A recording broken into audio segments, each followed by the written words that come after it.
देठाकडे आपल्याला असं पकडून हा पोर्शन फक्त त्यापासून वेगळा करून घ्यायचा आहे आणि हा आपण भाजीमध्ये वापरणार आहोत।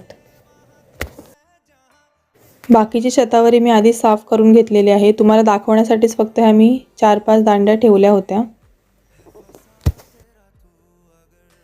या ठिकाणी तुम्ही बघू शकता मी आधी शतावरी साफ करून घेतलेली आहे। ही अशीच मी भाजीमध्ये डायरेक्ट वापरणार आहे।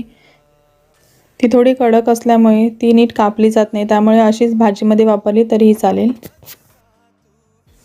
आता आपण भाजी बनवायला सुरुवात करूया। त्यासाठी मी इथे एक पॅन गरम करत ठेवला आहे। त्यामध्ये साधारणतः 2 ते 3 चमचे इतकं तेल घालून घेते।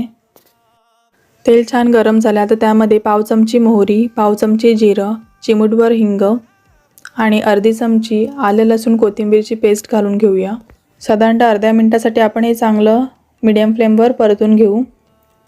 ह्या ठिकाणी तुम्ही आलं लसूण ठेचून देखील घालू शकता, त्याचा देखील फ्लेवर छान उतरतो। आता मध्यम आकाराचा बारीक चिरून घेतलेला कांदा आपण ह्यामध्ये घालूयात। तसेच एक लहान टोमॅटो मी इथे बारीक चिरून घेतले, ते देखील घालून घेऊ आणि चांगलं आपण हे 1-2 मिनिटासाठी परतून घेऊया। साधारणतः 1 ते 2 मिनिटासाठी आपण कांदा टोमॅटो छान परतून घेऊया। कांदा आणि टोमॅटो परतून झाला की नंतर त्यामध्ये आपण ही जी शतावरी साफ करून घेतली ती स्वच्छ धुवून त्यामध्ये घालून घेऊ। आता ह्यामध्ये मसाले देखील आपण घालून घेऊयात। अर्धी चमची हळद, अर्धी चमची घरगुती मसाला, पाव चमची गरम मसाला। मसाल्यांचं प्रमाण तुम्ही तुमच्या आवडीनुसार कमी जास्त करू शकता। तसेच चवीनुसार मीठ देखील आपण ह्यामध्ये घालू। या ठिकाणी मी तुम्हाला सुकी भाजी दाखवते, परंतु तुम्ही ह्यामध्ये वाल देखील घालू शकता।